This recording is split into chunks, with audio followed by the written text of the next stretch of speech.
Cue music. Cue the porno music. Sorry.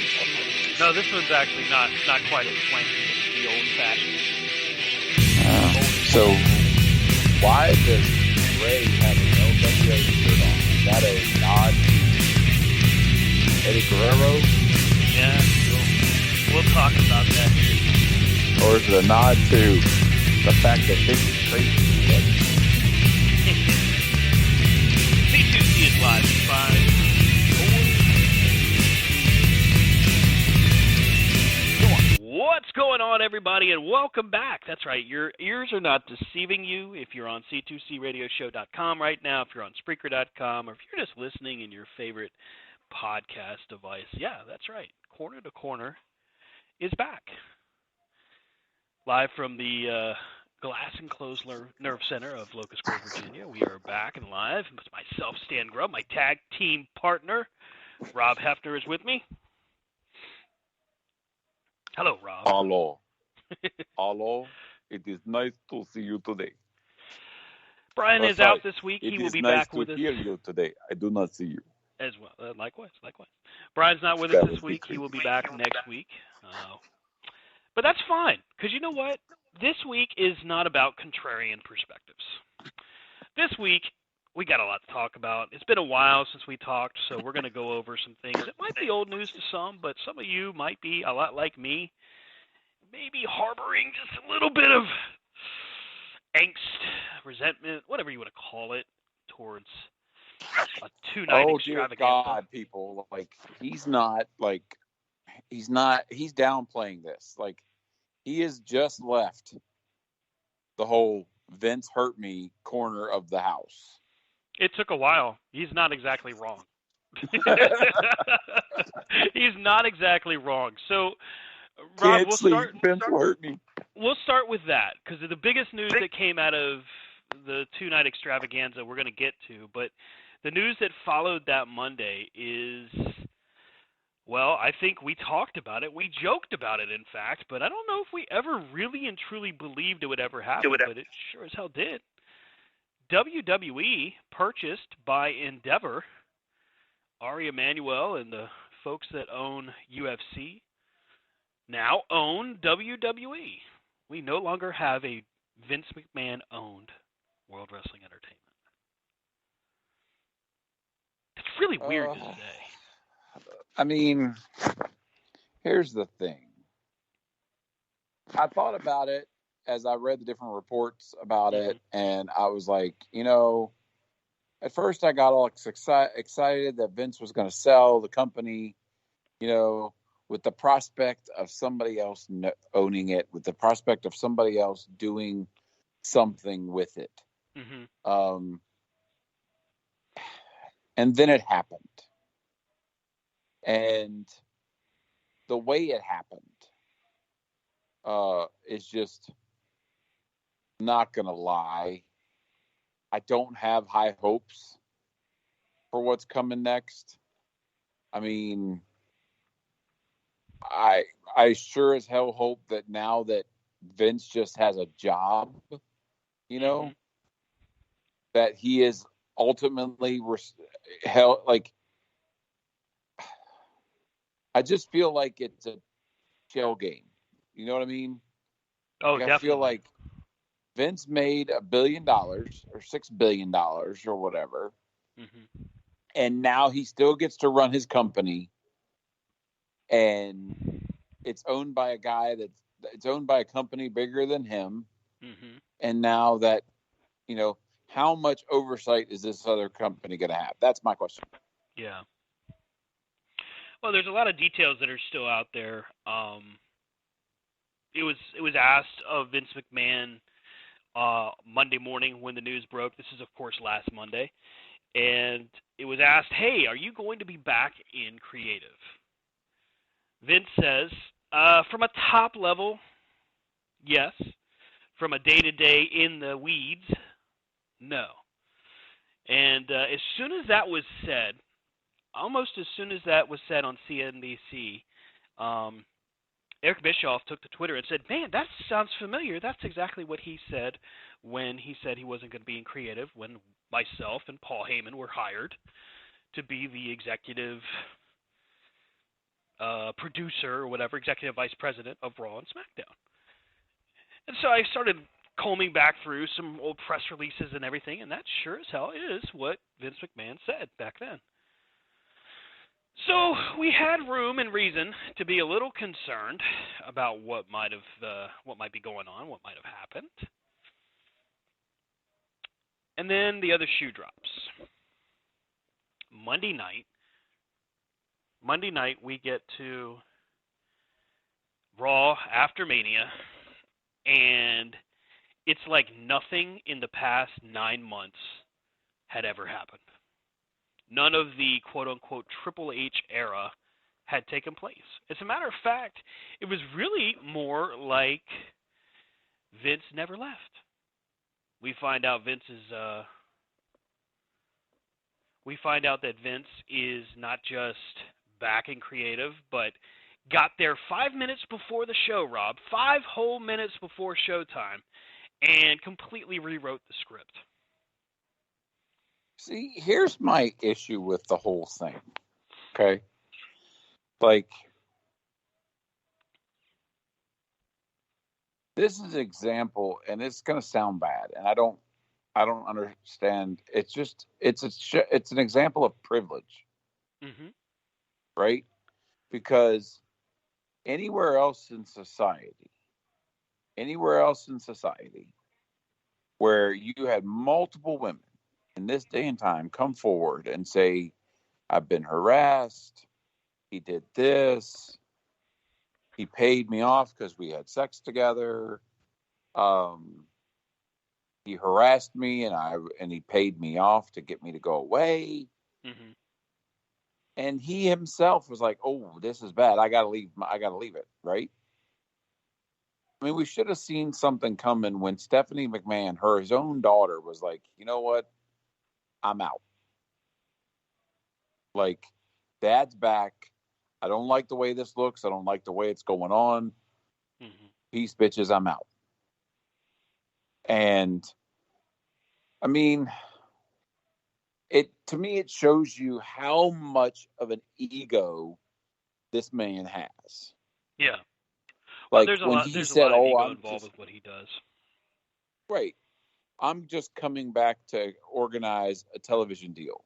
Mm-hmm. I'm coming back to organize this. Mm-hmm. And in this day and time, in most markets, wouldn't advertisers or people like that not want him around? You know, like, if you're truly looking at what's best for the company, what's best for the people that work for you,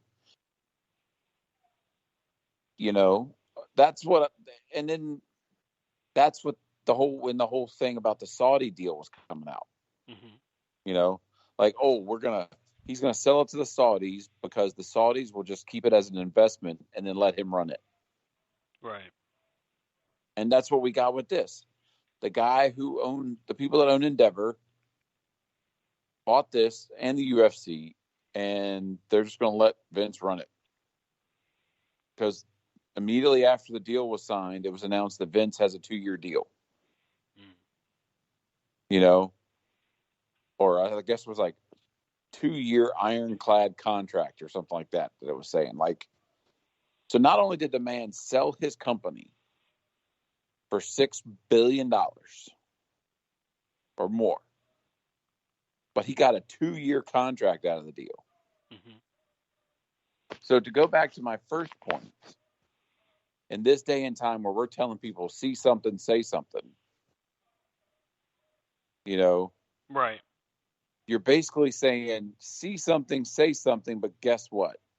When you run the company and you have the most shares, you can still dictate what the hell happens at the end of the day. Mm-hmm. And that's why I would say that's why, you know, Stephanie left. I was sure as hell hoping that when Triple H came out on SmackDown, he was going to look at him and be like, I'm not here to tell you all an important announcement. I'm all elite, baby. You know, but it's just, who I feel really sorry for are the Mm-hmm. people who signed on their contracts because they were under the illusion, and Triple H was under the illusion that he was going to run the company. Yeah, I mean, when you think about that, look at all of the people that came back under Triple H's watch. Now, we made fun of it, right? We let's be fair, because people like to move goalposts. So we all made fun of the bloated roster WWE had before the mass firings, right? And then we made fun of AEW as they did basically the same thing. They hired all the people. Fine, got the money, do what you got to do. In their defense, AEW, they were typically making better use of people on TV in most cases. However, you get to now, right? And that's where, how do we describe this? All of these talents that got brought back in by Triple H. So we're talking Braun Strowman, we're talking, Sarah Logan, Bray Wyatt, the Good Brothers, all of these people. Not to mention Johnny Gargano, Dexter Lumis, all of these people. Were brought Cody back Rhodes. Cody, under the guise of, hey, listen, we're doing things differently now. Things aren't the same way. We're not the same people running the show. Well, what did we find out at Sunday night? Wow. Let's wait on that. We're going to keep that question out there. I want people to think on that, because it's actually going to make people even angrier when they find this out. We get to Monday, and all of that work that's been done, man, all of that work is thrown in the crapper, because now Vince is back to doing Vince stuff, matches that don't make sense, people being highlighted for brief moments. Seth Rollins comes out to his music, says absolutely nothing to the people, gets told during your commercial break, yep, that's it, hey, just letting you know, that's it, that's all you're supposed to do. I don't buy for a second, by the way, that Seth knew that all along. I know that there's a lot of news reports out there that are saying he knew. I don't believe it, but that's just my opinion. Morale at the 2022 Royal Rumble was said to be the lowest WWE had ever seen. After last Monday's Raw, morale was said to be right back at that level. Well, I mean, you look at what happened, okay, and we're not even talking about the clusterfuck that was the WrestleMania. Yeah. I mean, we're not even talking about that. We're talking about what's happened since. Like, and as a wrestling fan, like I'm watching Raw right now, and you've got, here we go. We had Rey Mysterio and Dominic fight at WrestleMania. Mm-hmm. And then here we go when everything's supposed to reset, like you said. Like normally, everybody who knows WWE resets after WrestleMania. Like WrestleMania is their season finale, and then it's kickoff time. And we've got the same crap going on. Well, and the thing of it is it's not only the same stuff as was before, it's even worse now, because here's a guy that's gotten, and I don't care what anybody says, he's gotten another year older, another year further away from the pulse of what his company relies on, and that's the energy of the youth, the kids that they were apparently catering to. Now it feels like it's very disjointed.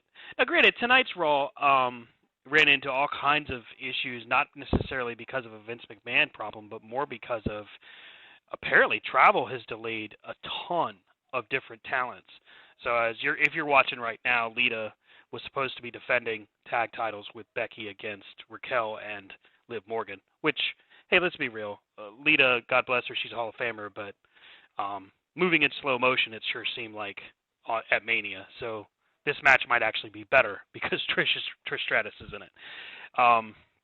But that's the fact that the angle they did, yeah, like the whole her sitting there, ow, I'm hurt, as she's flailing. Mm-hmm. Well, obviously you're not that hurt, like, and then the two people, like, they didn't explain the two people that were there to find her were the two people she's going against tonight, right? Like. But then, again, in great WWE fashion, they've already leaked somehow that Trish Stratus has, a year contract? Yeah. It's interesting, and Trish has all of this going on in her favor, and I salute her. I mean, most likely what we're going to see tonight is a turn from Trish. Trish is going to turn on Becky. They're going to lose to Liv and the girl, Martinez or whatever her name is. I can't remember her names half the time. Raquel But Rodriguez, yeah. Yeah.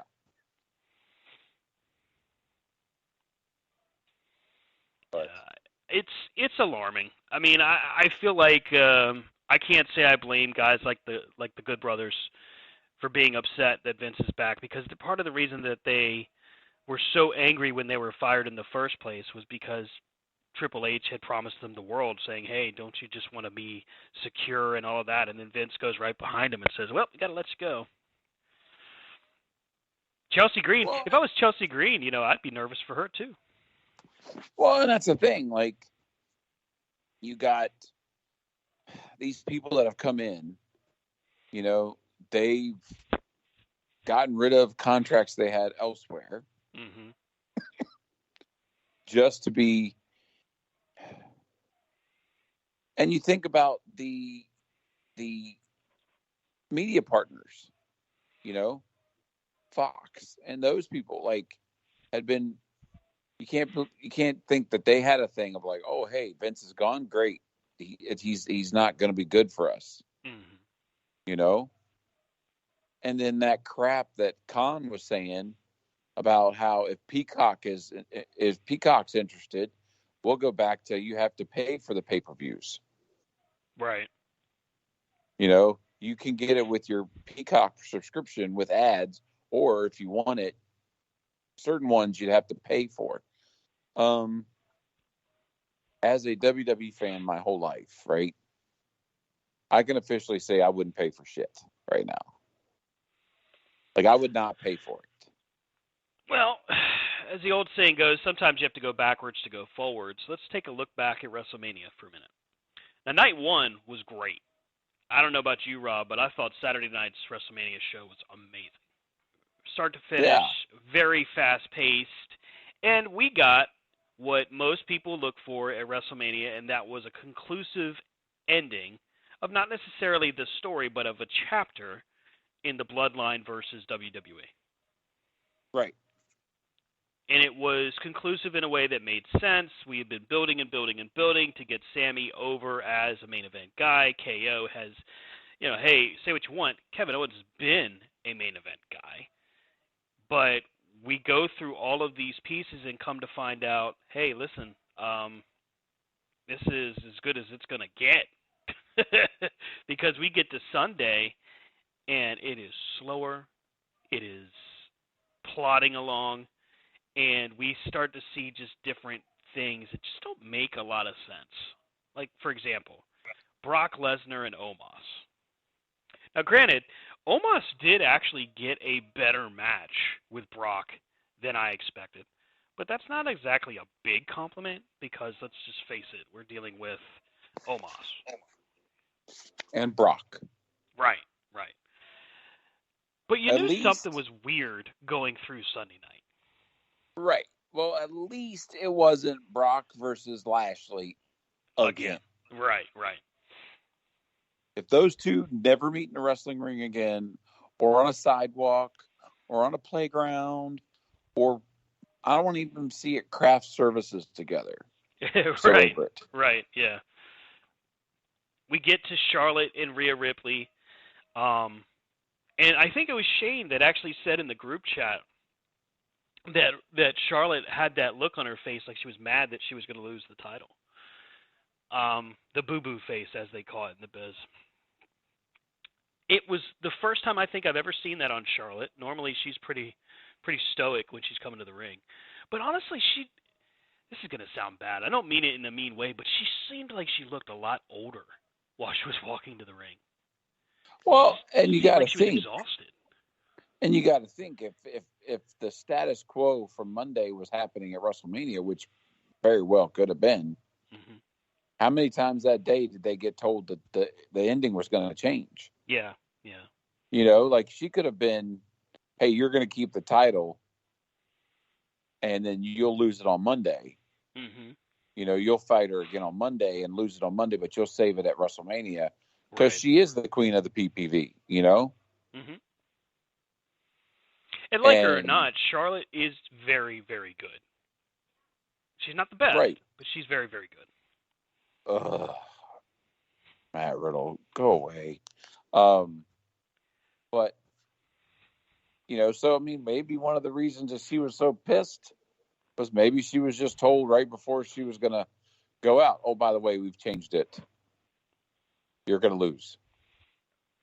You know, um, but then also with what she's been going through, the fact that this run she was being a face, and I think this was one of the longest times she actually held the belt. Hmm. And this run for Charlotte actually felt good. Like this had a bit of an energy to it, kind of a positivity to it. Um, and I kind of like Charlotte better in the good guy role. But she's probably going to end up like her dad in that sense, where it doesn't matter if she's a good guy or a bad guy. She's just going to get cheered. Well, and my issue with her losing the belt is now that she's going to pass her dad before next WrestleMania. If they go at the pace they've been with her career, I agree. I agree because she's seeing so much change happen within the company. If she stays active, she's now on another hiatus right now from the company. Her and her husband I heard. Andrade are vacationing somewhere. Well, somebody told me she got hurt. Wouldn't surprise me. She does what spot was this? Was it a moonsault? I think it was a Yeah, somebody moonsault off the said, top. Yeah. "Hey, Rodriguez, if you're going to do that cupping thing, don't make it so you show your belt and you look like you got like weird marks." Yeah, that. I wonder if that was something they were doing right before the show started. Um, Well, I hear a with, bunch of people do it. It's called cupping, but like, yeah, yeah. Well, Kenny Omega used to do it before his surgeries. You remember he always had those marks on his arms and his back before he lost to Adam Page. But Charlotte and Rhea Ripley, they have what I think a lot of people considered a decent match. It wasn't the best one, but we see this moonsault attempt by Charlotte where she just goes face first into the mat. I mean, and she's just got just a road rash basically from the bridge of her nose all the way down towards her chin. And she, you know what, she finishes the match like a champ. She is true to her form. And she really does well with that. Rhea Ripley comes away looking strong. This was a good matchup between the two because Ripley actually came out looking better, which is what we needed to see. We needed to have that feeling of, okay, this person that's beaten Charlotte has earned it. Plus, Rhea Ripley gets something back from having the previous Mania loss to Charlotte. So I found that to be a pretty positive thing. And I actually started to think to myself, hey, maybe night 2 isn't going to be so bad. The whole 12 months leading up to WrestleMania 39, Cody Rhodes comes back, has a great match with Seth Rollins. The build for him is, I mean, it's off the charts. He gets hurt, tears his pec, still performs at Hell in a Cell, still has what many are going to look at as a match of the year candidate. I don't know if it's going to beat out a lot of the matches that were so good last year, but still, it was a candidate. You have all these different factors you're looking at, and it kind of starts to sink in, man. Maybe night 2 is going to be okay. We go from there to Hell in a Cell, and outside of that ladder shot that Finn Balor takes to the middle of his dome, which, oh, by the way, holy shit, the final count was 14 staples. Here's a guy that has been in this industry over 2 decades, has literally performed all over the world, in WWE is a huge star, brings the demon out, which we'll talk about my thoughts on how they handled this in a moment, but is a captivating character, does great as a good guy or bad guy, and we get a pretty solid Hell in the Cell match. But mid-match, when this ladder spot happens, it smashes him right on the top of his head. They stop the action. Referees and medical is there, and it honestly seemed like they were going to completely just throw the match out, which would have really sucked. But I mean, as as one of the toughest people in that ring. Finn Balor's like, no, he's waving people off. He's trying to delay what he feels is the inevitable. And instead, with no anesthetics, they go ahead and give him staples to continue the match right there in the middle of the ring, which is insane to me. We all know that the guys pick on me, my wife picks on me, my whole family picks on me, that at the sight of blood, needles being gashed open, whatever, I'm the guy that's going to be down, passed out on my back. And it's probably not wrong. I have that whole condition, right? Well, Finn Balor just says, nope, I'm good. Just staple my head. Yeah, I'll lay right here. Do what you got to do. And still manages to go another, I want to say it was about 8 minutes after that, and has a solid finish to the Hell in the Cell match. I mean, it really shouldn't have happened that long. It really even shouldn't have gone on. Sadly, it probably should have been thrown out because the gas size that he had, the 14 staples when he sends out, of course, on Twitter, that should have ended it by today's standard. Back in the day, 1998-ish, when Mankind gets thrown off of the top of Hell in the Cell, they probably would have just said, hell, just shake it off. This is right. 2023. In all honesty, it probably should have been stopped. But they didn't. They let the match go on, and I felt like Hell in the Cell from night 2 was a solid match. I was actually thinking to myself, man, maybe night 2 is going to turn out okay. Edge wins, beats the Demon, which I cannot stand. The Demon is supposed to be. Go ahead, yeah. My thing is the Demon has always been his I'm getting payback on all you bitches. I'm summoning all of what I got to. So because in that NXT it was always, this is what he does at the end, and then now he's on the main roster. It's like, well, you look at tonight. Here we go. Here's Ray versus, come on. Right. When did Finn Balor, one of your legit awesome superstars, turn into, now he's taking orders from Dom? What the hell? Well, it's a tough situation. The Judgment Day under Edge was a serious bad guy villain group, right? They were underhanded and devious and evil, right? The Judgment Day under Finn Balor, Damian Priest, Rhea Ripley, and Dom is more comedic, still pretty focused, but it has much more of a lighter touch. And I think that's what gives us the impression that Dom kind of calls the shots sometimes. And I don't necessarily mind it as much, but under a Vince McMahon regime, you might as well just call it a quits because it's not going to last. There's no hope for that. Triple H at least had an understanding of how to mix the two. I don't think Vince has an idea how to do that. Right, and my thing is it should have ended. Yeah.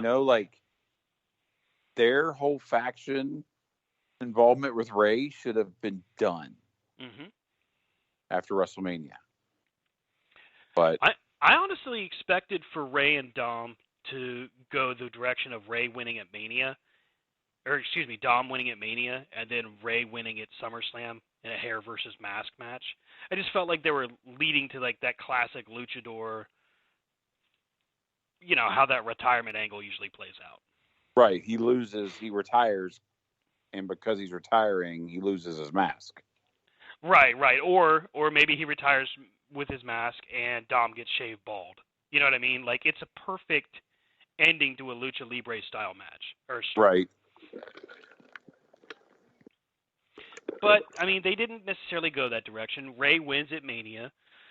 And, again, I didn't have a problem with that. I actually thought it was kind of fun. It was fast. Dom actually did perform pretty well. I can't really give him a whole lot of flack for that.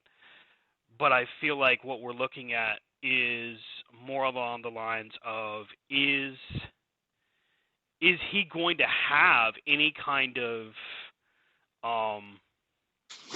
reason to recover from this, because now he's gonna invariably he's gonna take on Ray at Backlash, and I'm not really sure why. Like, Ray has just beat you; he doesn't have a reason to fight you again. Right. But I mean, this is the land of Vince McMahon, where everything is all about the rematch. Right. It's like, you know, in the case in point, you've been tormenting your father for months. He just whipped your ass and beat you, and now you're going to beat him again. Like, stop. You know, it's like the whole Shane McMahon always coming back crap, you know?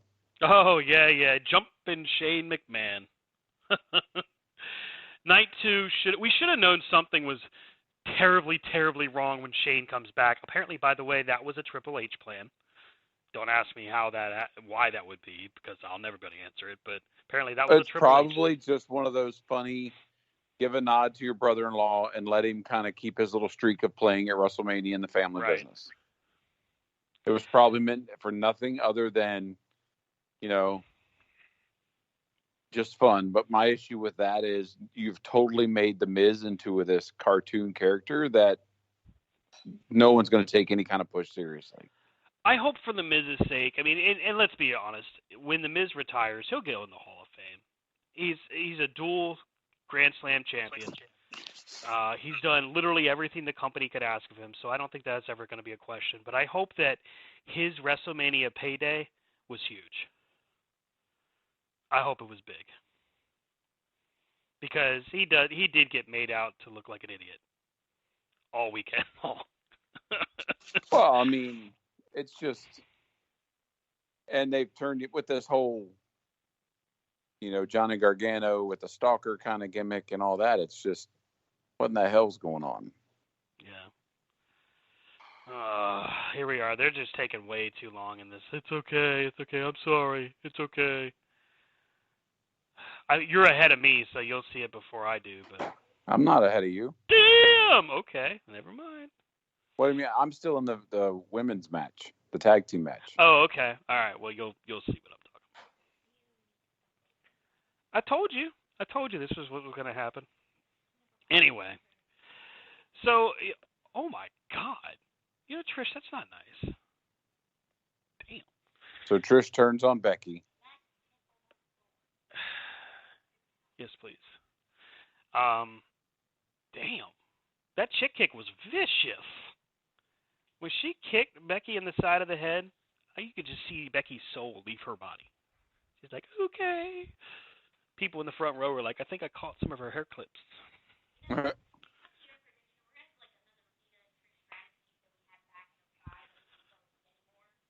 Becky and Trish, I'll take that. That'd be a good one. Becky and Trish will be a great match. No one cares about Lita. She's hurt. Get it right. If you're going to interject, be topical. So, anybody who roots for Shayna Baszler does not have an opinion in this matter. Exactly. I agree.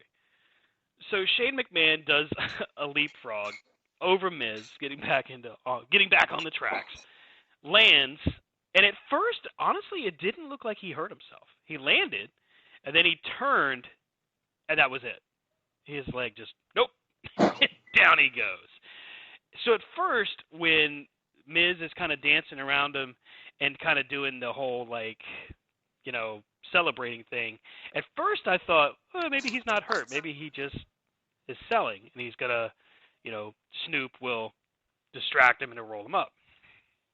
Well, instead, which really blew me away, it turns out that Shane had torn his quad. But what really blew me away is Snoop, with no prompting by anybody else, takes matters into his own hands and saves the segment. Snoop Dogg is the perennial entertainer, by the way. You're not going to ever tell me that Snoop doesn't know how to act on the fly, because that's exactly what he did. He did a great job of like, no, it's not going down like that. It's not going down like that. And then he sucker punches Miz, hits the elbow.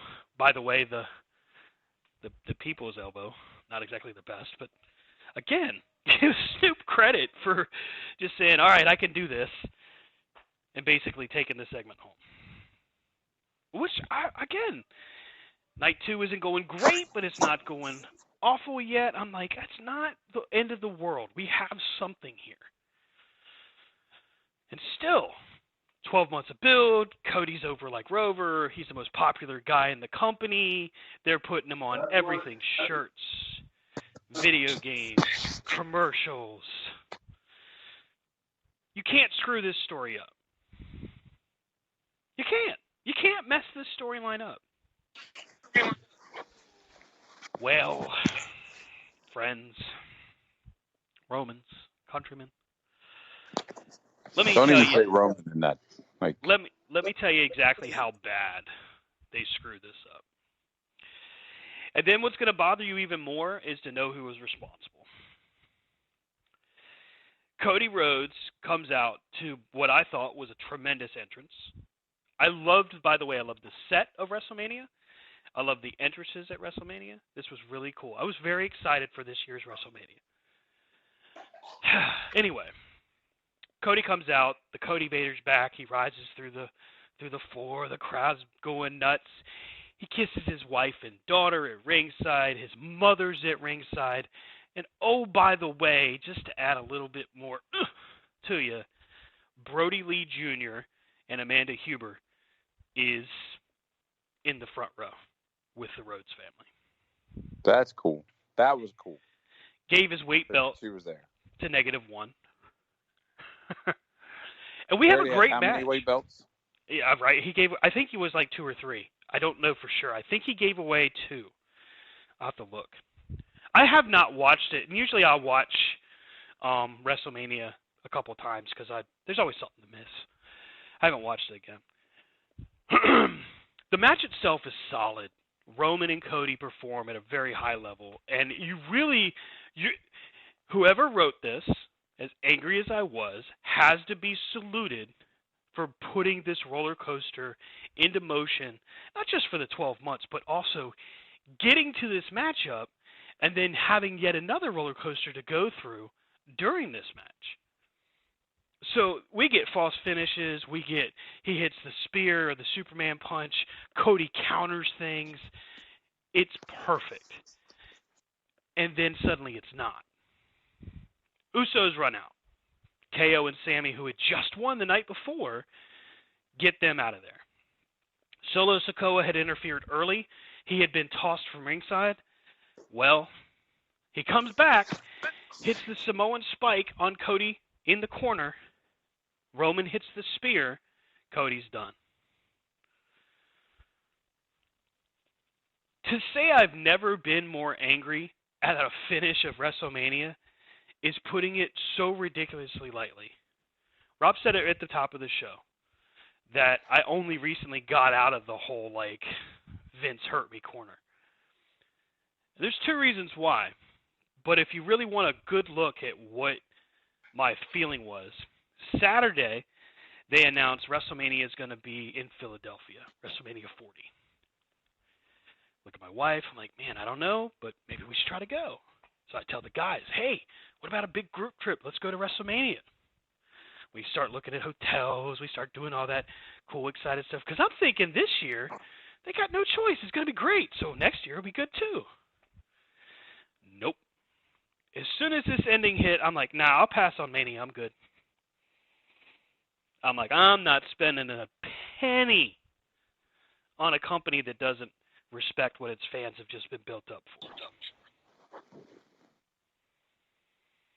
Now, some would say that this reaction is a little over the top, kind of like right up there with that guy that breaks his own television kind of thing. No, I didn't break my own TV. I wanted to. I was pretty pissed.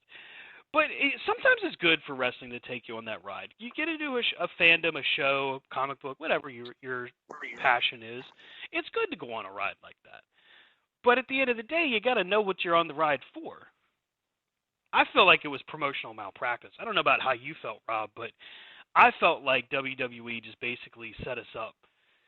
Let us know right from the beginning Cody's their guy, and then said, nope, just kidding. I mean, I feel like,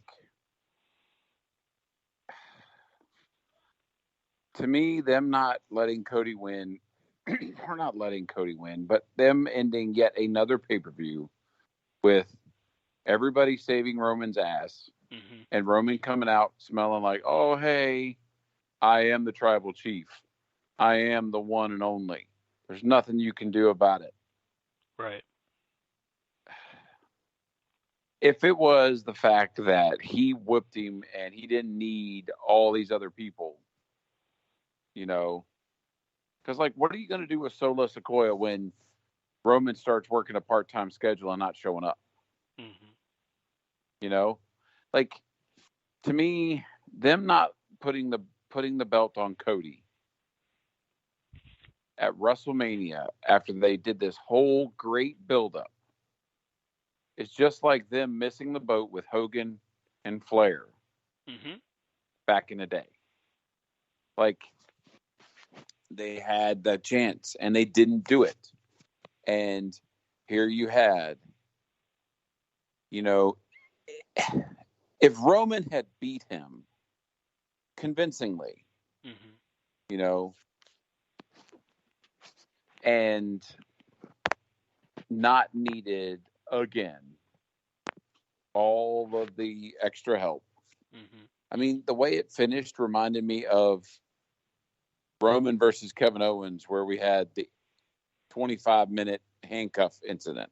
Right. Like, you built this up that this was going to be, and granted, it's their way. They can do whatever. They can build it. They can kill it. They can do whatever they want to it.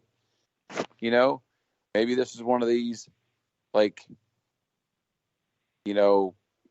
I'm hoping that it's one of these things where it's like the streak. We never wanted to see the streak end, and when we did, we didn't understand it at the time. But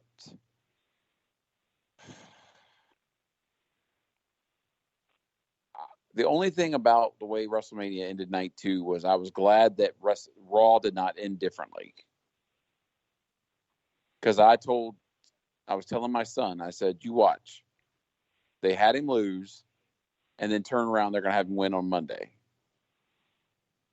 That would have actually pissed me off even more. Right. And I was like thankful. Yeah. Because I could just imagine them, oh, well, we wanted to do this on WrestleMania, but he'll get it on.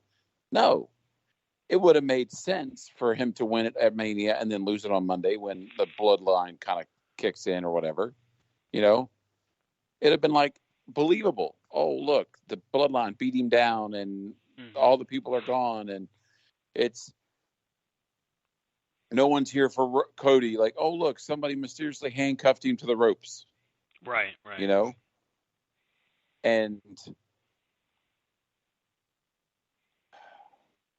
the worst part of it, to me as a fan person, hoping and believing that they would give him a shot, is it proves, right now anyway, the way it's written, the way it's going, it proves all the people that said Cody will never get the ring. Because they built it up that he would, I think even Brian would go on the ring and say he thought Cody was going to get the belt. Right. And we all have said time and time again, Brian is the biggest anti-WWE guy right now of the three of us. And then, then it didn't. So now all they did was prove all the naysayers right. Like, if I was Cody, I would not accept calls from anyone from AEW. Yeah. Because half of them are going to be like, told you so, fool. Not to mention that they did him dirty too, spotlighting meme signs about Cody on Wednesday. Which, hey, you're Tony Khan. You have control over what your truck does and doesn't show on your broadcast. And if I'm Cody, I'd have probably taken that a little personal. Business is business. I get it, but if I'm Cody, and I know I'm not, and there's a good possibility that Cody's actually not only doing fine, but this is all according to plan, quote unquote. Um, that kind of behavior to me is just stupid. You don't need to do that. But it is what it is. Right. I'm a fan, and at the end of the day, I'm a Cody Rhodes mark. That is okay, And I'm not always going to like what they do. I'm not always going to like what they say or how they say it. But I felt like he was done dirty at Mania. And the thing that Well, and I bothered me the feel like most. Go ahead. well, no, I feel like it's like I'm trying to think of a time where, I guess I would also be kind of like when Hulk Hogan beat The Undertaker, but then lost to Tuesday in Texas. Mm-hmm. It's like when Cody wins the belts, right? Like what I feel like they're going to have is they're going to split the titles during this draft. Mm-hmm. They're going to split the titles. They're going to say, all right, well, with this draft, the titles stay on the brand, blah, blah, blah. That's how they're going to get them off of Roman. Mm-hmm. And Roman's going to come out going, you take my belts, I quit. And he's going to walk away. So that way they can say that he can say years from now, no one beat me. But what I was trying to say, sorry, ADD kicking in. So when they do have Cody win, if they have Cody win, what pay-per-view they're going to do it on? Right. Backlash? Like the only other fitting place Cody Rhodes could win the belt is if they brought back Starrcade and he wins it at Starrcade. Mm-hmm. Something like that. Or the Great American Bash. Yeah. Hadn't thought about the Bash. That would have been a cool idea. Here's the thing, and this is where I really started to get angry at some of the responses I saw, because I'm a pretty vocal guy. So in our corner to corner chat, I'm talking about how I thought it was bullshit and all of that. And our resident WWE fan, Sonny, is not necessarily, he doesn't really come to their defense. In his defense, I got to be honest and be fair here. He doesn't really come to their defense. He doesn't really say much. Great match, that kind of thing. He's a Roman fan, so he was pretty well on board with it, and that wasn't necessarily a bad thing. But it was that and the whole, thing that happened on Monday with Brock Lesnar just beating the tar out of Cody, where I was just like, yeah, F this company. And he says something to the effect of, I don't even think he actually says any comment. He just says LOL or something. And I called him a drone. Because it just feels like, these people that are like, well, trust the process, it's a story, blah, blah, blah, long-term storytelling. And I'm like, whoa, hold on. Okay. For all my fans out there, not my fans, but all the listeners out there that are saying it's long-term storytelling, let me bring you back up to speed on a few things. First off, can we go back to the fact you think you had fans? Yeah, right? I didn't. It wasn't really how I meant it. It came out a little different, but I apologize nonetheless. So here's the thing. Long-term storytelling is this wondrous, amazing thing that all of us wrestling fans seem to talk about. And not one single piece of us, much less entirety of us, can actually identify how long that's supposed to go for. Now, a movie lasts, 2 hours, 3 hours maximum, unless it's a DC movie, and sometimes it's 4 or 5. A television show lasts for 26 episodes if it runs for a season, and typically for a season of programming on a television show, 26 episodes, of course, is 6 months, and that is one story, one main storyline. So if we go by TV standards, 6 months to a year is pretty much a build for a story. WWE's weekly programming, I think we can stick with that. So we've had 12 months. 12 whole months of build for this story. Cody doesn't win. All right, fine. So be it. Cody doesn't win. But for someone to tell me that this is long-term storytelling, and as Roman said in the press conference, we're only in the third inning. Okay, and I think it was Sean Ross Sapp that said it, and also Jimmy Van from Fightful. But you're winning 41-0. No one cares about it anymore. Like, you get to the ninth inning, what's it going to be, 150? So now suddenly people are going to be like, oh, yay, it's even bigger. They get to WrestleMania 40. Yeah, not a chance. Vince McMahon is now in control of creative. How do we know? Well, let's watch Monday Night Raw right now. We got Bronson Reed and Bobby Lashley. No offense to Bronson Reed or Bobby Lashley, but I have no desire to see this match. This match is sponsored by Preparation H. Right. I mean, it feels like very whatever. Not my thing. Not my bag. I don't need to see the same kind of match all the damn time. And that's what we're going to see is we're going to see big muscle-bound guys, big fat guys, and hot-looking women. Because that's what Vince McMahon likes. Muscle-bound guys, big fat guys, and hot-looking women.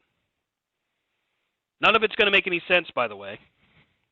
Professional wrestlers, technicians, so to speak, the ones we like watching so much, their spotlight will diminish greatly. I mean, that's just how he does things. So Johnny Gargano, oh, by the way, who hasn't been on WWE TV since Mania, or Stand and Deliver, to be honest, he ain't going to get any love, quote-unquote.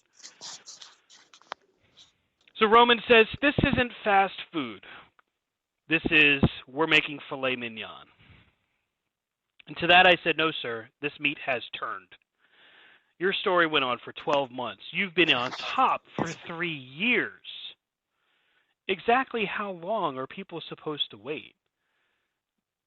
I'm all for long-term storytelling. We actually used to make fun of fans and their short attention span.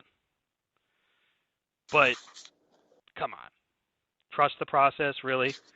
It's going to be even bigger. Cody hasn't struggled. You know, the entirety of this storyline was based off of not just Cody's hard times, quote unquote, but Dusty's as well, and how this was a journey for both of them. And now it's for Cody, because now Cody's going to struggle. And the slow burn. Yeah, right. Filet mignon. Okay. Right. You've been cooking this steak for 3 years. Nobody wants to eat the goddamn thing. Because guess what?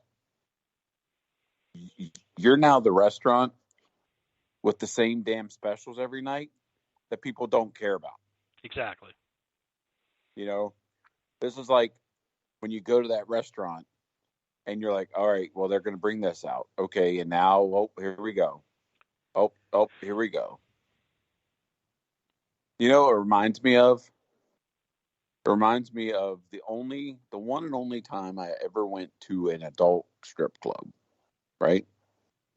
And what I didn't know is at the end of the bar all night, the headliner had been sitting there talking to her attorney about child custody agreements. So when it came time for her to perform, she literally legit got up from the edge of the bar, got on the stage, and did her dance like she had done 100 times. You know, there was no reaction from anybody. She was just like, oh, leg goes up. Okay, I'm going to do this. I'm going to do it. And nobody cared. Right. And that's what the WWE's getting into. It's turning into, oh, here we go. We're going to have Dom. So we're getting towards the middle of the first hour or the second hour. So we've got a stupid match that nobody cares about. And then they're going to tease Cody all night. And Cody will come out in the third hour when we've all gone to sleep. Mm-hmm. And everybody's expecting Cody to say that he's going back to AEW, that he couldn't do it. And so I told myself I came out here, if I couldn't do it, I was going to go away. I'm going to go away. No, Cody's going to come out and he's going to challenge Roman again to a match of Backlash or something.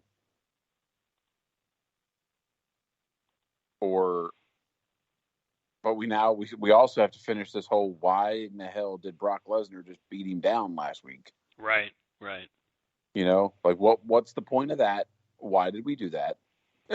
You know, like what? Do you feel like Cody and Brock is something everybody wants to see? I don't think anyone in Brock is something anybody wants to see. The only thing people want to see with Brock is Conor McGregor. Mm-hmm. You know, and Brock is Brock. Like Brock, I am more of a Brock fan now than I used to be. I'll honestly say that. I was not a Brock fan at all. I'm still not a Brock fan. But has his character improved? Yes. Has his in-ring ability improved? Yes. Do I need to see him every goddamn pay-per-view? No. I mean, I feel like, and I didn't think this last week, but I do, as Rob said, I've kind of come out of the corner here. So, yes, I think that people will want to see this. I'm sure it will draw attention. But imagine how much more attention and how much more interesting it would have been with the title involved. I liken this whole situation back to the question that I've heard a few times, and it really resonated with me. What if when Hulk Hogan faced the Iron Sheik, they had said, you know what, it's not Hogan's time yet. I'm just not feeling it. What if at WrestleMania 21, John Cena, they decide, you know what, you're not quite ready, kid, and they have JBL win instead? You could ask this question about a lot of different guys. Or, let's take it back further. Let's say Hulk Hogan doesn't beat Sergeant Slaughter at WrestleMania when Sergeant Slaughter's on the bad side. Yeah. What do you do then? Mm-hmm. So, Cody, having already proven himself as a main event talent, you've already made him the face of your company by all advertising standpoints. So, what exactly is he supposed to be getting ready for? Because what's going to happen is... That comment... Go ahead. That comment comes...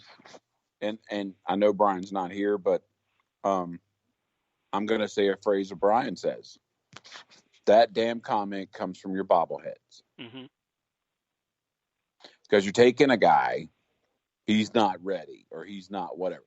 You're talking about a guy who, when he wasn't happy with the way his character was going, he did something not everybody does. He looked at Vince and said, I want out. Mm-hmm. I want out. And Vince probably looked at him and said, you realize how good you have it here. Mm-hmm. You'll never be anyone anywhere else. Right. And what did he do? Like, yes, if you look at today, there are tons of people. There are people every day that ask for their release from the WWE. But you think about it. Until Cody had done it, and the way he did it, how many others had done that? You know? And Cody said, I'm out. And he didn't just jump to Impact, you know, which was the other big company at the time. Mm-hmm. He did the Indies. He went to Japan. You know, like Cody legit redefined who he was and showed the world what he could do. So for these people to use the phrase, well, he's just not ready, need to get their tinfoil hat off and get their shit out of the microwave, because wrestling is wrestling around the world. Mm-hmm. And if you wanted WrestleMania to be talked about on all the major channels on Monday morning, Cody had to beat Roman Reigns. Mm-hmm. And in turn, it wasn't talked about on all the channels. You had certain ones that got there. You know, you had your Rhea Ripley's and those people. You had your Sammy and Kevin. Mm-hmm. But honestly, they would have gotten better press, better reaction if they would have put it on him, because then Cody could stand on Monday and be like, I told you. Mm-hmm. Look what I did. Even if Roman came out and whooped his ass and beat him down, and like the bloodline all laid on top of him, and the ref was blind and couldn't see all that and counted it out, right? Mm-hmm. But on the grandest stage of all, they would have finished the story the way the fans and everybody wanted it done. But they didn't. And there's no, in my opinion, as a wrestling fan, as a WWE fan, and as a, like, there's no way they can fix it. It's done. You're never going to get that moment back. You can No, never recreate lightning in a bottle. If they get to that's SummerSlam like and Cody telling wins you, the title, it's going to feel like a forced situation, just like when Roman didn't win the title the first time. right? You know, this is like, this will be one of those moments like building Daniel Bryan up for the Royal Rumble just to throw him out at number 15. Mm-hmm. You know, like here you got Bronson Reed and you got Dingleberry and Dingleberry 2. And like Bobby's being shown that he can't lift Bronson Reed. Like, right. he got big up boys. And I don't have a problem with two, big behemoths fighting each other. Let's be clear. This is just something that the build was last week. Oh, I'm gonna beat you up next week. That's it. Like the dumbest thing I've ever seen is how people can go into say so and so wasn't ready, or it's long form storytelling, and Bronson Reed and Bobby Lashley is we're gonna fight. That's it. I'm gonna punch you in the face, and right. you're gonna punch me in the face. Like, cool, I guess. Like, whatever. For the record, those that have said that Cody wasn't ready, let me just remind them that Cody, among a few others, is responsible for changing the way professional wrestling is right now. Just thought I'd put that out there. 1996, it was done when the NWO was made, when Howell and Nash got their release from WWE and became the guys that got guaranteed contracts for performers. Now we get to 2019, 2018, we're all in, where Dave Meltzer says, you can't sell out a stadium of 10,000 people, so they did it. And then they said, basically, you can't keep this routine going, and then they did it. And made it so a whole lot of people that otherwise wouldn't have gotten a chance are now huge stars. So Cody's road to WrestleMania was a very long one, and I don't know why anybody in WWE would have said yes to Triple H saying, yeah, Cody's not ready yet. I mean, like we said, and there you'll have the people that argue, well, he never held the title in AEW. By choice. Right. And see, people don't see that. And see, people don't see the fact that, because when AEW started, you had your Kenny Omega, you had your Chris Jericho, you had your the Young Bucks. But then Cody was there. And Cody, I'll always say, Cody played ball with the company because Cody's like, what's best for the company? Mm-hmm. I will always say that putting Chris Jericho as the first world champion in AEW was the best move for the business because it gave him instant cred. Where, yes, Kenny Omega has cred and Kenny Omega has the lineage, but on American soil with the American wrestling fan that doesn't always watch New Japan, Chris Jericho was your most logical choice. But Cody was like, well, we also need to make the undercard good. Mm-hmm. And that's what he did. He's the one who brought prominence to the TNT title. He told his story. So you and I are on the same pack with this. It's like people that say Cody wasn't ready. No, the WWE wasn't ready. Well, I mean, even Hall of Famers like Bully Ray was saying this was 100% the right way to go. And to that, I even said it to him in a tweet. I'm like, Bully Ray, you're just a contrarian, dude. You're just doing what every troll fan does, and that's just trying to get people mad. The reality is, Cody should have won. And if we get to SummerSlam and Cody wins the titles, Conrad Thompson asked this of Eric Bischoff back when we talked about Starrcade 97.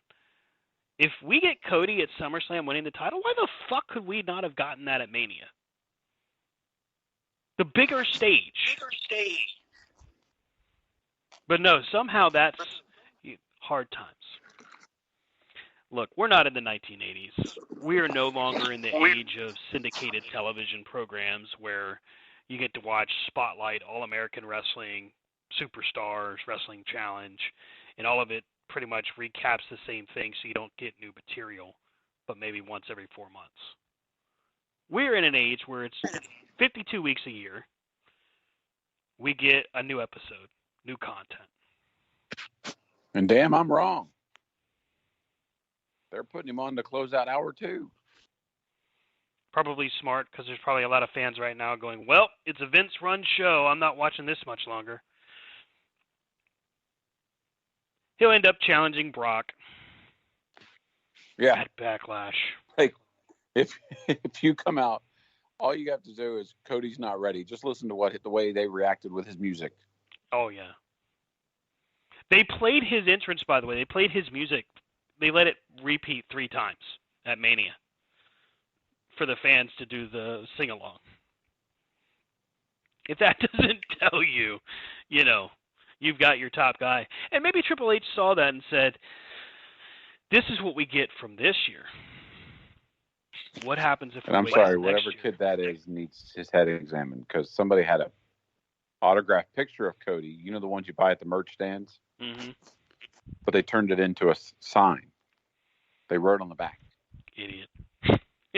Punk kid. It's like, what parents like, yes, spend $30 on this, but write on it.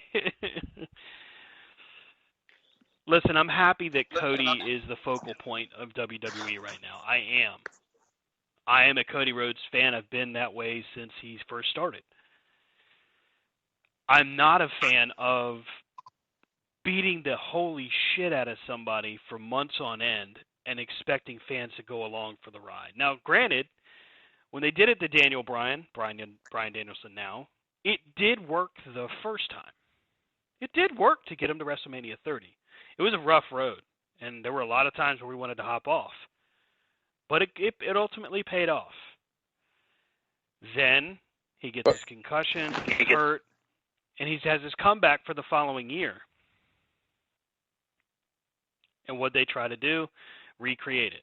And what ultimately happened, he had to retire.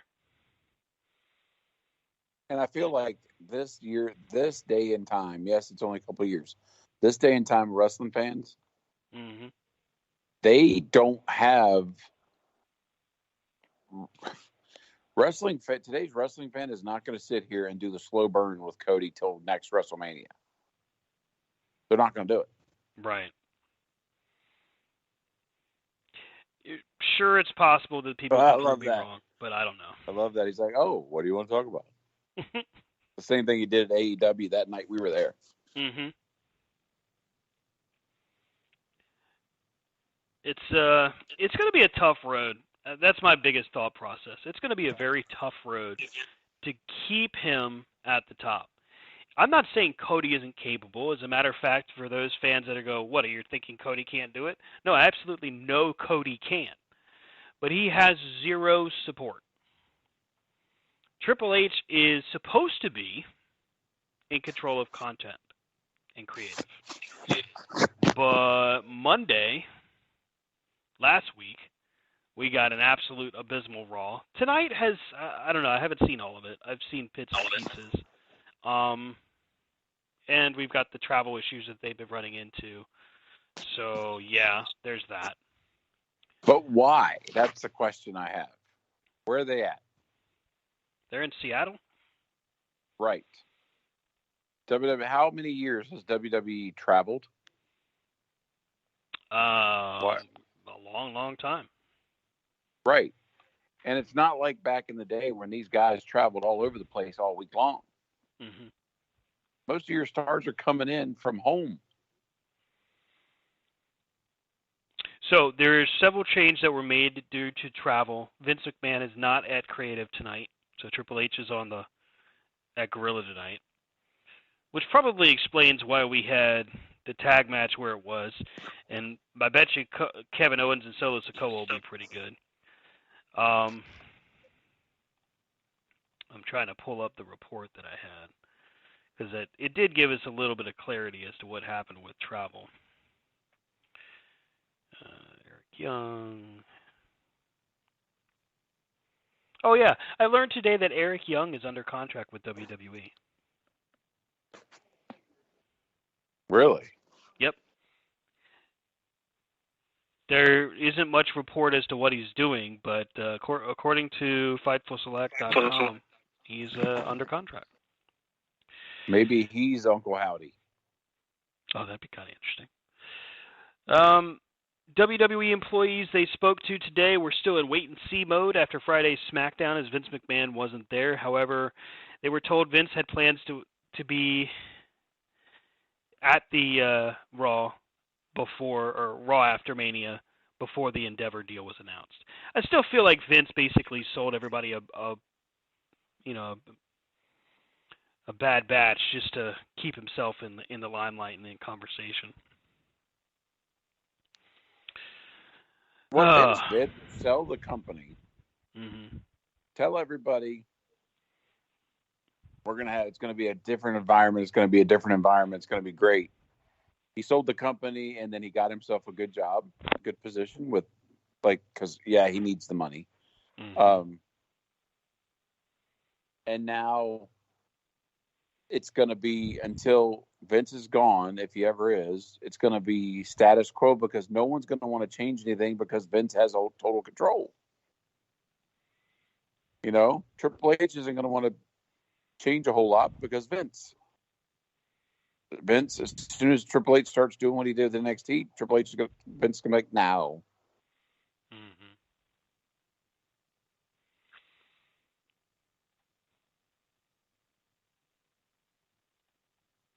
I guess my concerns now is going to be, okay, Triple H apparently doesn't have faith in Cody to go the distance, or maybe he does and just figures he's going to have to drag fans along.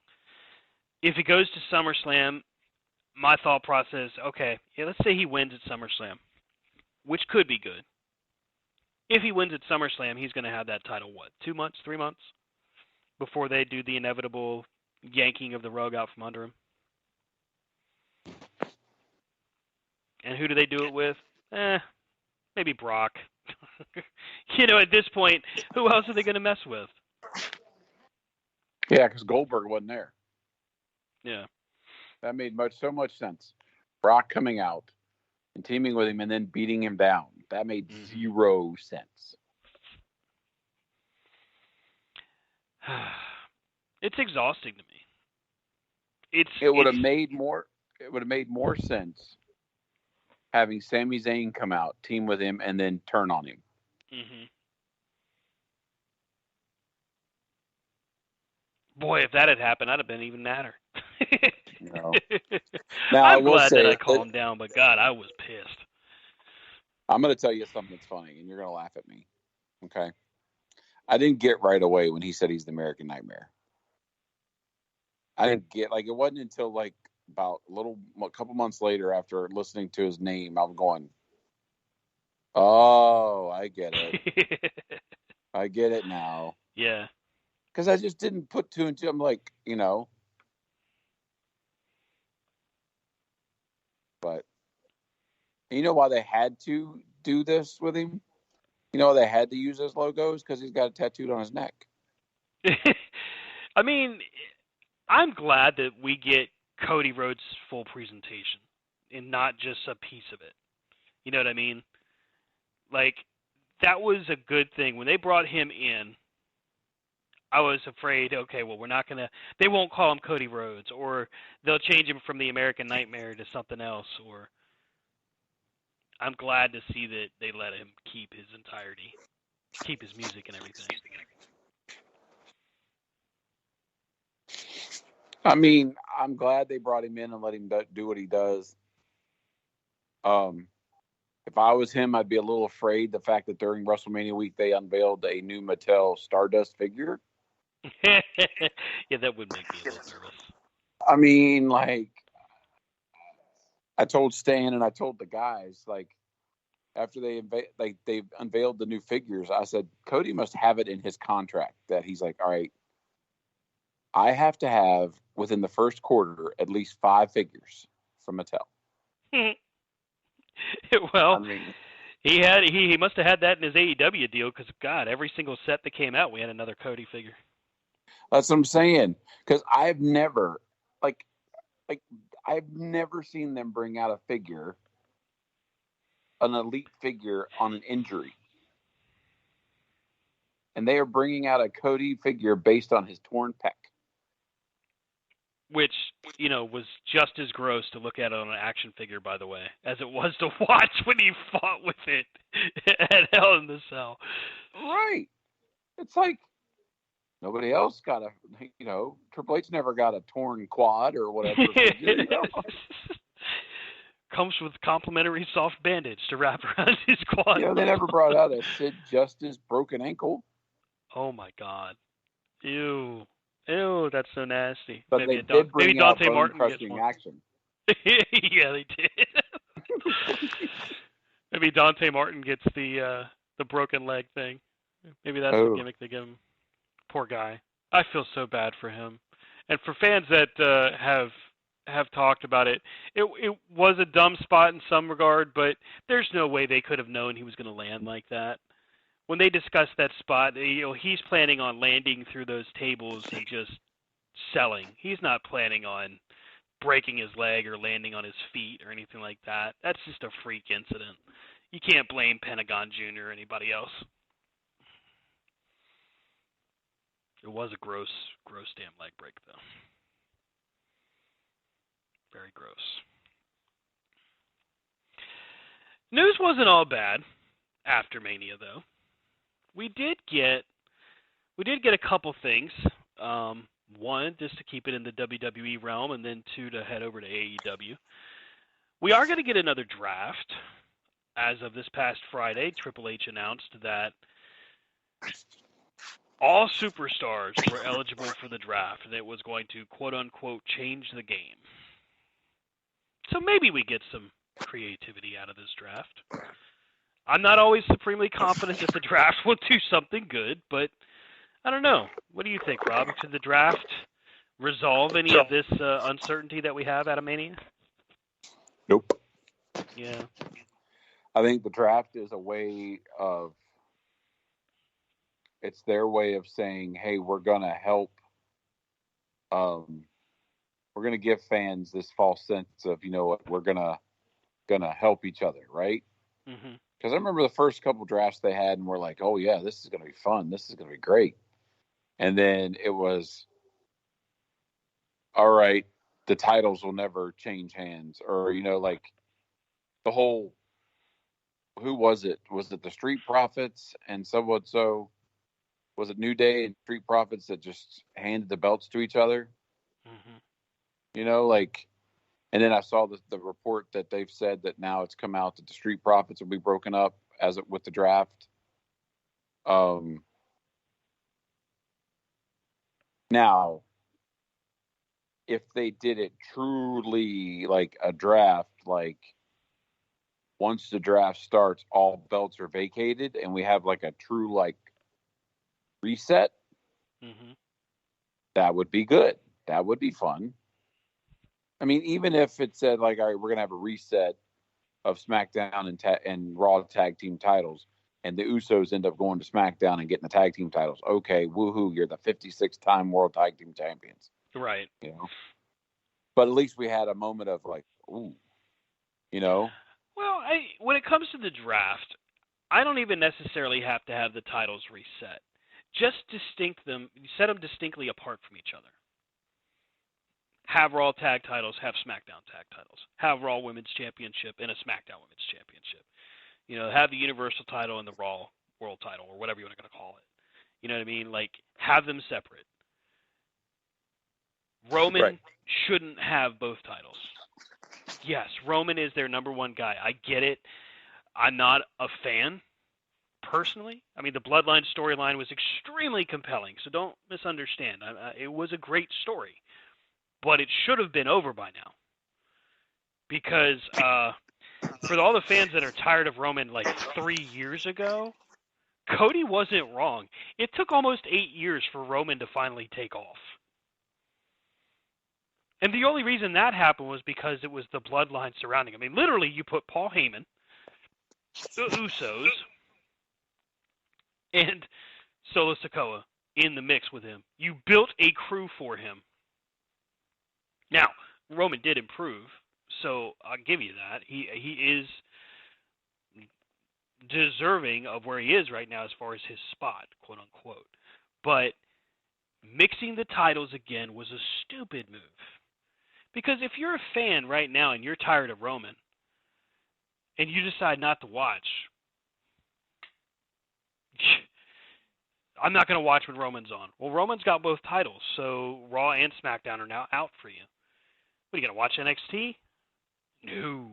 That show is horrible. The one guy that was like the spotlight of that for the longest time was Braun Breaker, and they turned him heel.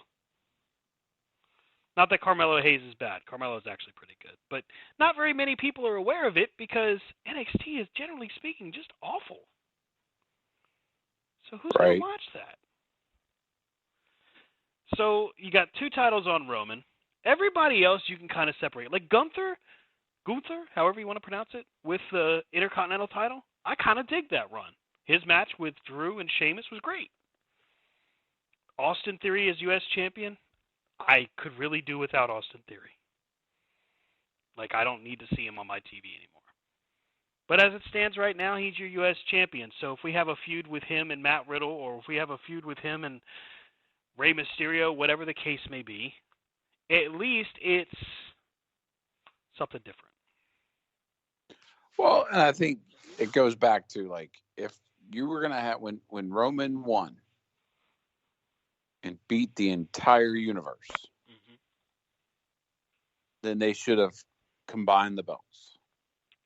Right. You know? One title, period. Not 2 right. belts. Like, when was it Chris Jericho that was one of the first ones to carry both the world title and the WWE title? Mm-hmm. But eventually, guess what? He lost both titles. Like, he had to give up one. Yeah. You know, I mean, same thing with the, you know, like I was legit waiting for Solo to win the IC belt and the US title. Mm-hmm. I'm like, why not just F it all up? You know? There was even a rumor at some point that Naomi was going to come back and be part of the bloodline. You know, then she could have all the women's titles. Mm-hmm. Like, would it have made it almost better if that had happened? I mean, it would have been something. To me, what would have made it a little bit different is if Roman would have actually won the belts and at least had some title defenses that were legit. He won, but it was all the same script. Right. You know, like for years, he always had these matches where it was he gets his ass beat for the entire match. And then all of a sudden, right at like his Brock matches, you know, Brock F5s him 15 times. And all of a sudden, he does a Superman punch and wins. Mm-hmm. Like, that's just bullshit. And then when he was building this bloodline gimmick, yeah, I thought the bloodline was good. Him being the head, you know, like aligning all the Samoans, you know, like that's funny. It's good. But as I've said several times on this show, even Ric Flair lost. Mm-hmm. You know, like even Ric Flair took the W. or the L every now and then. Sorry. Watching them spend time on Alpha Academy just is like, again, we're wasting all this energy and natural resources. You know who should be pissed is who he tagged with in Heavy Machinery. Oh, Tucker? Yeah, because they broke him up because they're like, no tag team. And then they put him right with this guy. But, I mean, I'm over it. You know, like what they really need to do now that like right here, Jimmy and Jay lost the belts. Give them time off. Mm-hmm. Let them go home. Keep them off TV.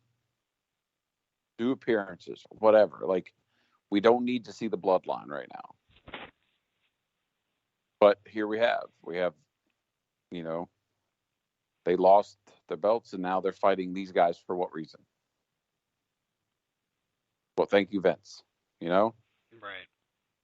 Well, I think a lot of ways it really comes back to the bloodline is now such a integrated part of your program. Taking them off TV, now you've got a gap to fill. And yeah, sure, I mean, you can put more talents up there, no problem. But you're going to have to build them up and get them there. So there's that, in my opinion, they're afraid to do that because now you've got quote-unquote unproven commodities versus proven commodities. And I'll give it to them, the Usos are a proven commodity. Right. But you realize they've had the Usos wrestle now 2 weeks in a row. And they've wrestled more as a tag team since they've lost the belts than they did when they had them. That is weird, isn't it? You know what I mean? Like, it is definitely weird. It's like, now that you don't have the belts, we're just going to have you work, actually, instead of just coming out, standing there, mean mugging everybody with the belts. Well, and in this case, if they were to build to a rematch with them and Kevin Owens and Sammy, then at least you could say, well, they had to work their way back up and they got a shot. At least it then makes sense. Ugh, I just rationalized it. That makes my stomach hurt.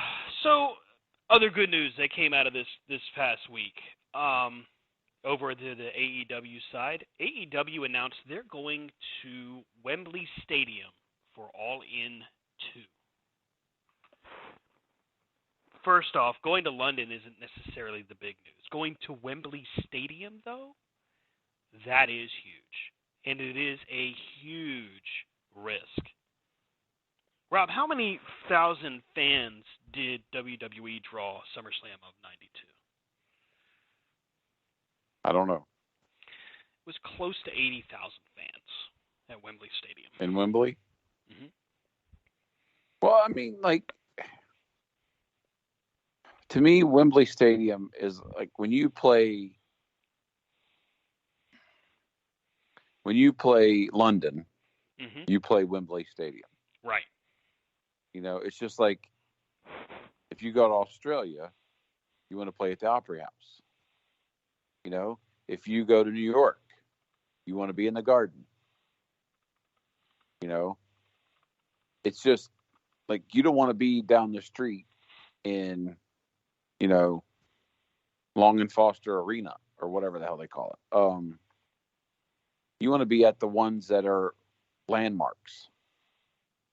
And for them to put their eggs and say, you know what, not only are we going international, but we're gonna go to the biggest arena we can think of right now. Mm-hmm. Outside, because you would think when they'd go international, they would immediately go to Japan. But I think that's also smart business because the fact that they have a working relationship with New Japan. And why do you need to go when you're already there? Right. So, I mean, AEW has proven in a lot of different ways they can work big arenas. And they've sold out multiple big arenas. But they've also, in the past year and a half, focused on the, I don't want to say small arena, mid-size, I guess, mid-market, 3,000 to 5,000 max, which isn't necessarily a bad idea. They've had a lot of great ticket sales for a lot of their shows. They've also had a few shows that didn't sell that well. Now, WWE in 1992, SummerSlam was over 80,000 fans, like 80,100, somewhere in that market, somewhere in that neighborhood, I mean. if AEW doesn't sell out Wembley, now granted, I'm not going to say doesn't sell well, but if they don't sell out, is this considered a failure for AEW? No. Because you think about some of the weird places WWE's gone in the last 10 years. Mm-hmm. Most of them are bought shows. Right. You know, like nobody cares if he sells out Saudi Arabia because the man's already paid for it. Right. You know, and half the world's like, you shouldn't be there in the first place. But, you know, like, so, you're going to have your people that are going to say instantly, well, if they don't sell out, then it's not successful. Well, I think it's also very smart business for them to play the small arenas. Because guess what? WWE's not playing that. Mm-hmm. You know, WWE's playing where they play all the time. They go into the same arenas. They're going to. I mean, I saw AEW's come into a small arena where I used to live. Mm-hmm. And I'm like, wow, that's cool. I mean, so play where you know your audience is, and for a company that's trying to go out and say, all right, we're going to start traveling a little bit. It makes a lot more sense for them to play arenas like that Mm-hmm. than, all right, we're going to travel a little bit. So we're going to do a show at the Smoothie King next door to the Superdome. Right. Right. You know, like, no. You know, they're going to be like, all right, we're going to go to the markets, one, that WWE doesn't go to. Because think about it, where we saw AEW, if WWE comes to DC, they play the Verizon Center. Mm-hmm. Because we used to always go see WCW at Patriot Center. Mm-hmm. We used to see it at Richmond Coliseum. Richmond. We would see WWE at U-Haul, John Paul Jones, DC. Mm-hmm. The only time WCW would go to DC was Starrcade. Yep. And they kept, you know, you kept where your business is. So, I mean, yes, let's go to Wembley. Okay. I mean, you're in London. Why wouldn't you go to Wembley? You know, like, Right. Right. I mean, that's like playing any other city and be like, oh yeah, we're not going to go there. We're going to go adjacent. The way I feel about All In London is if these guys can sell 50,000 seats, that's an absolute win. That is a huge victory and milestone for them. Because that's the most if the NFL they've had as a seat arena, yes, so far. Right. If the NFL can play Wembley and sell a whole lot of seats in a sport that they don't even play over there, mm-hmm. Europe on wrestling, people will come in to pay for because it's wrestling. Right. You know, wrestling is big. If they only draw 10,000 in London, okay, then I could see why people would question that and say, that's not good. Right.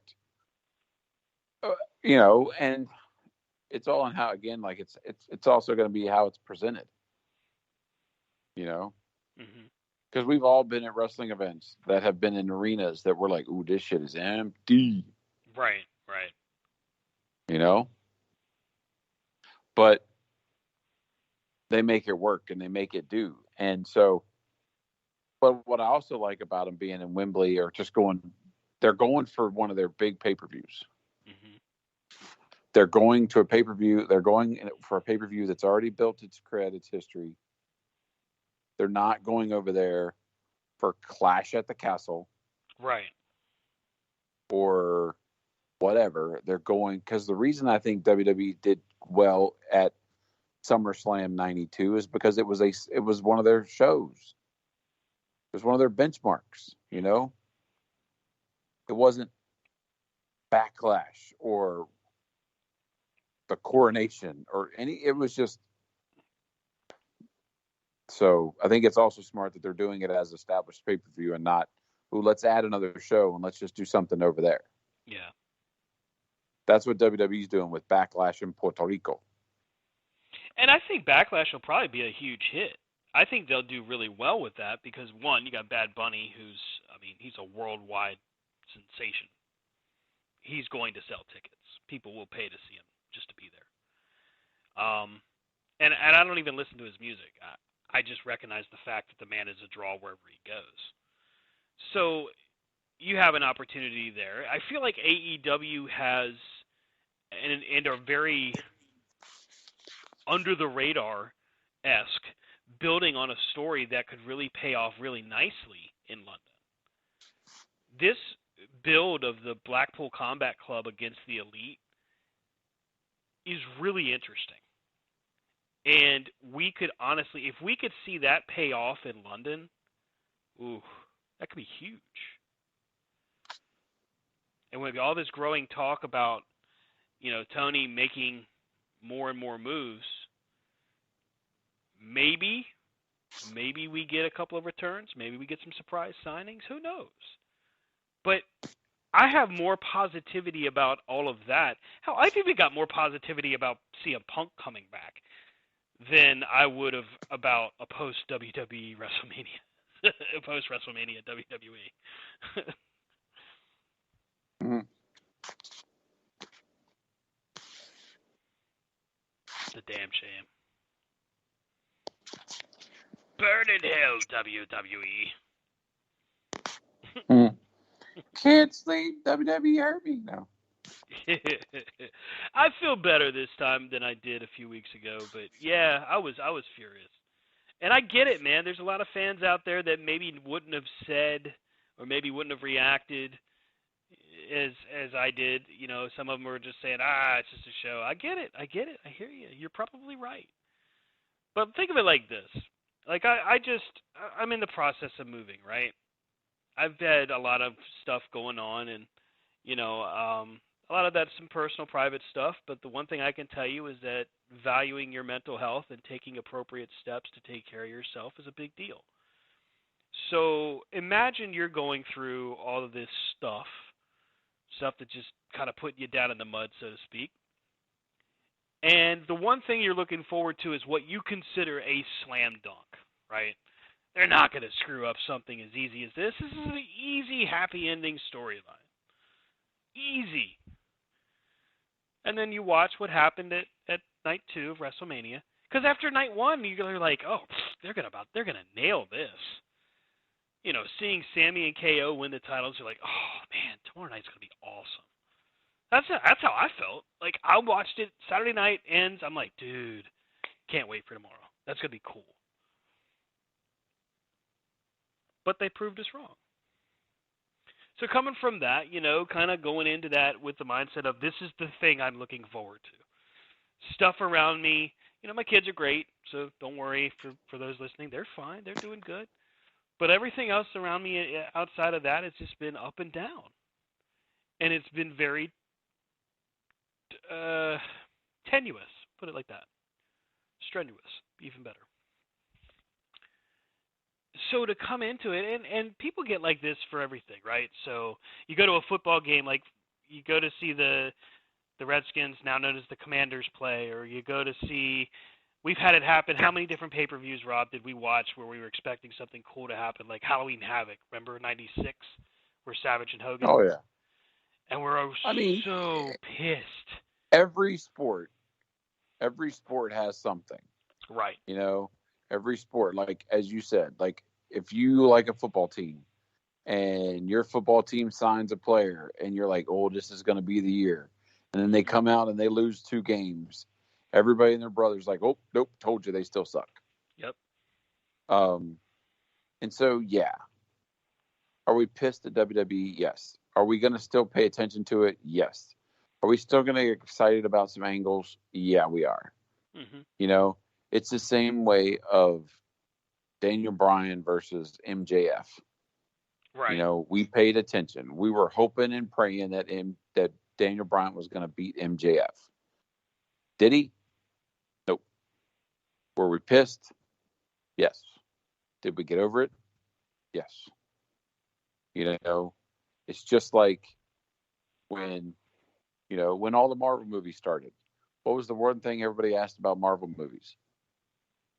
What's the end scenes? Mm-hmm. What's the end scenes? Nobody gives a shit about the movie. What's the the end cutscenes? scenes? Yeah. Right. The And end so credits. everybody's going to have their thing. Like, everybody's going to be pissed. Are there people that are pissed that the DC universe is going to recast Superman and Yes. Wonder Woman? Yes, entirely. Because I feel like those two people are some of the best casting they've had. Oh yeah. But will we watch whatever they do? Probably. Yeah. I mean, hell, look, their Flash movie's coming out. I'm still going to watch it. And that dude has broken into how many houses? He's a psychopath.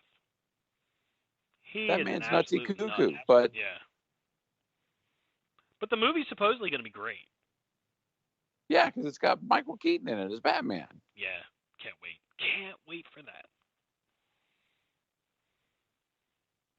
At the end of the day, it really comes back to, when you have a fandom that you're strongly in, and it doesn't matter what it is, comic books, sports, TV show, movies, professional wrestling, man, you're all in.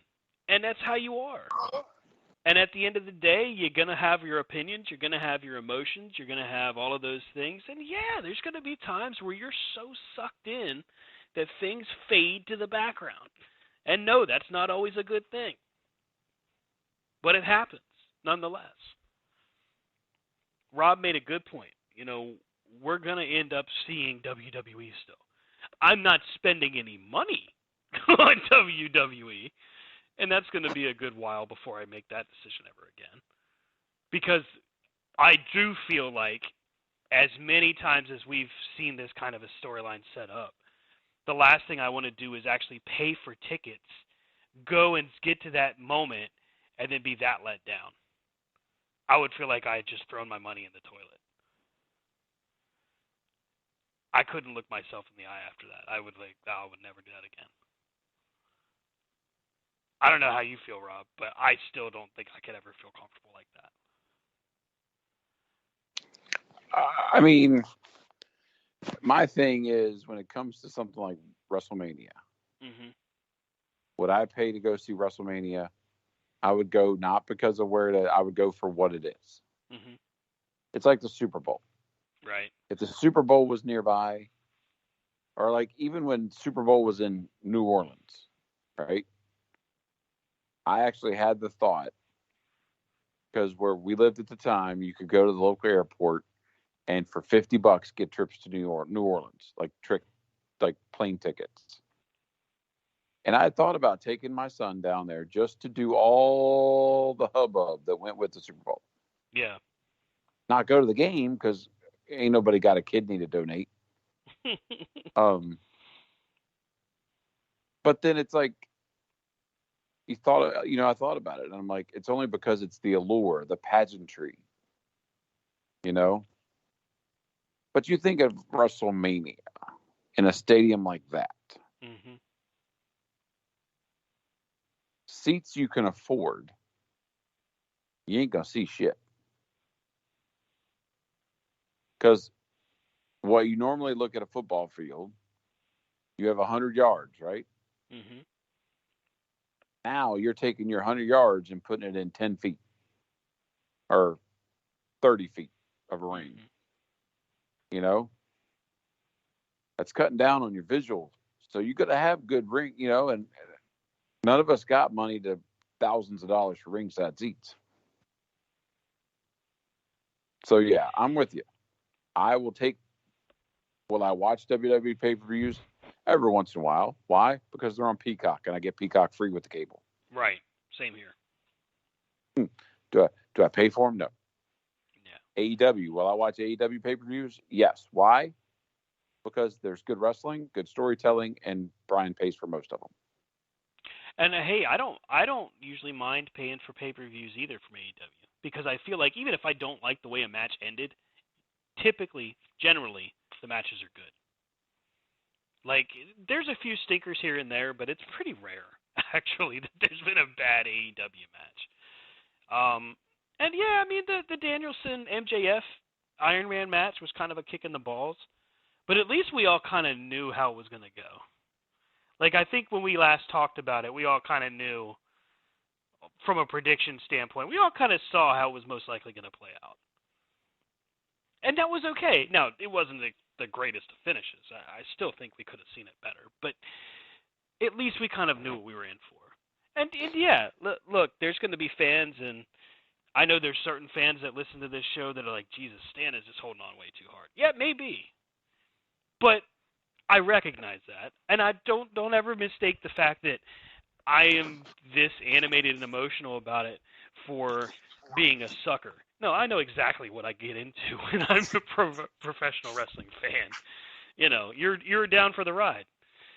Good, bad, or indifferent. The difference is people will say, "Oh, well, Stan spent a whole show talking about this." Guess what? It's our damn show. We can talk about whatever we want. And you spent a whole damn show listening to me talk about it. So. Trust me, I follow like Fightful.com and the PW Insider. I look at all the dirt sheets and stuff. I read the rumors, and I do that. I do, because it's, you know, when you're in a fandom, you want to know all about it. But at the end of the day, it just comes with it comes with the territory. It comes with being invested in anything. I know baseball fans that are agonizing about how the Orioles do. Right. There are people. Think about it. Will wrestling fans still buy WWE things? Yes. Why? Because there are sports teams out here who have not done anything in decades. And as a Commanders fan, I'm a Redskin fan as in happenstance, I'm a Commanders fan. My team has not done diddly dick for almost 2 decades. He said with exception of a couple post-season appearances. But I'm still going to get excited at football season. I'm still going to watch the games, and I'm still going to buy the hats. You know, because that's who I am. I'm a NASCAR fan. I have bought T-shirts and hats of drivers that couldn't find victory lane if it was the size of a football field and they were the only one on the track. Still blowing. But I'm still going to support them. I'm still going to watch because that's who I am. Yeah. You know, there's going to be people, you know, that are going to watch wrestling. Because guess what? There's a reason that Fox and USA are going to pay money to keep the programs or got the programs. Mm-hmm. There's a reason Endeavor shelled out the money. The businessmen don't shell out the money unless they see a return in their investment. And they're expecting to see a return in their investment. Now, are we all hopeful that they see that fact that, you know, things need to change? Oh yeah, let's do it. But maybe one day when all three of us are able to sit down and have a conversation, maybe one day we'll do like an NFL episode. Nope. You don't think we could do that without it going into a bad spot? I think we could, as long as there's not a current game on. Well, that's true. That's fair. Like maybe a draft episode or something. I don't know. For the people that haven't been keeping up, we have 2 rules. We don't have many rules when it comes to our show. Mm-hmm. But 2 things we don't talk about is we don't talk about football and we don't talk about politics. Right. We don't talk about football because of a show that was after a game where Stan's team played my team, and my team also happens to be Brian's team, and my team lost. And Stan, doing what most people would do, bragging about his team winning, is not what you do when 2 of the other triple threat just lost. Well, in my defense, when I did brag, it wasn't about my team so much as I was identifying another team in your division that was quite good. but I made the mistake of trying to corner Brian and tell him that he had to admit that they were good, and that was when it all went south. So that's an example of Stan thinking that, Stan thought, and that's the problem. Yeah. But we stay away from it because of not of any reason or anything. We just stay, like if you watch our show, you listen to our show, we talk about board games, we talk about comic books, we talk about movies, we talk about Legos, we talk about everything. Why? Mm-hmm. Because we can. Right. And we talk about stuff that people want to talk about.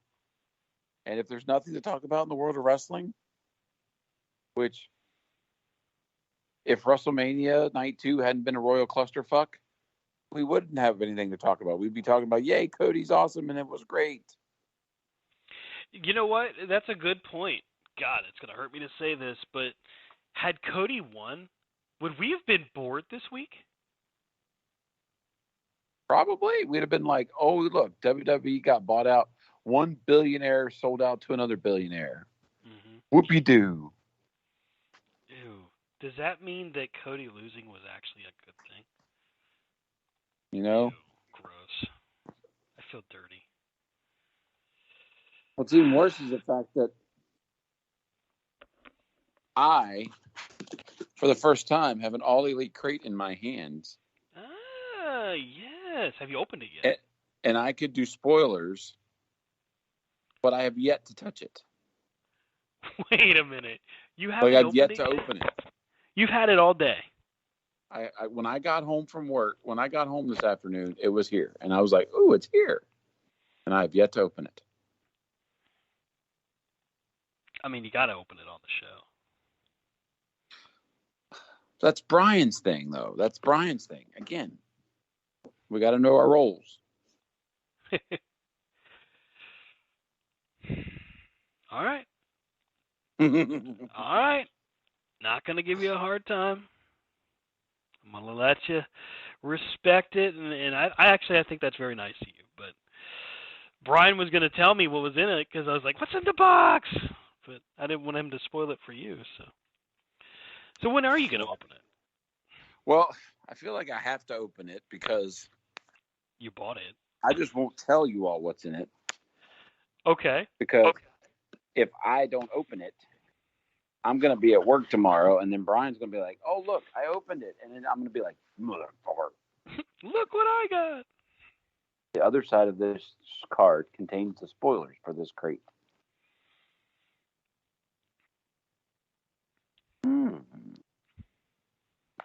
Okay. I will say the autograph is one I don't have, so that's cool. Very cool. Damn it. I will say the T-shirts are neat.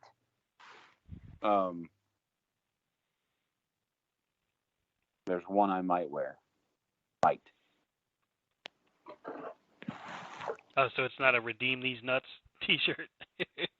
No. That'd have been funny. Yeah. Overall, great. But again, I'm not going to talk about it because that's Brian's thing. Well, I guess that just means we'll have to tune in next time for your opportunity to take a look at the All Elite crate. We'll be picking Brian's brain next week when we reconvene. Well, I will say this, that I want to apologize to all the crate people because I feel like when I got into the WWE Slam crate is when they started getting all stupid. Mm-hmm. And so I hope me getting into this crate, I've been excited about getting involved with it. I've been hoping about it. I just hope it doesn't turn out to be, Okay, so, yeah. Well, alrighty then. Autograph's good. Thank you, 1 Hour Tees. Thank you, AEW, for the crate. I mean, why am I thinking y'all? I bought the damn thing. I was going to say, what are they, sponsors? That'd be sweet. That would be really sweet. If a guy like me who likes T-shirts is sponsored by a T-shirt company, hell to the yeah. Well, listen, that's going to do it for us for this week. I want to thank everybody for tuning back in and getting back into the swing of things. We are going to continue to work on staying as consistent as possible, but as I am still in transition between properties, it may be a little bit of a delay here and there, but it should be pretty minimal. But if it happens, we'll, of course, put it on the website, put it on social media. You can catch up with the show at C2C Radio Show on Twitter. Catch up with Rob at Rob Hefner C2C. Catch up with me at Stan Grubb. Brian can be caught up with at Vlad Dragol C2C. That's VLADDRAGOOL C2C. And blah, hey, blah, blah. That's right. He don't not say blah blah blah. That's going to do it for us for this week. Thank you so much for listening, and until next time, have a great week, everybody. Bye.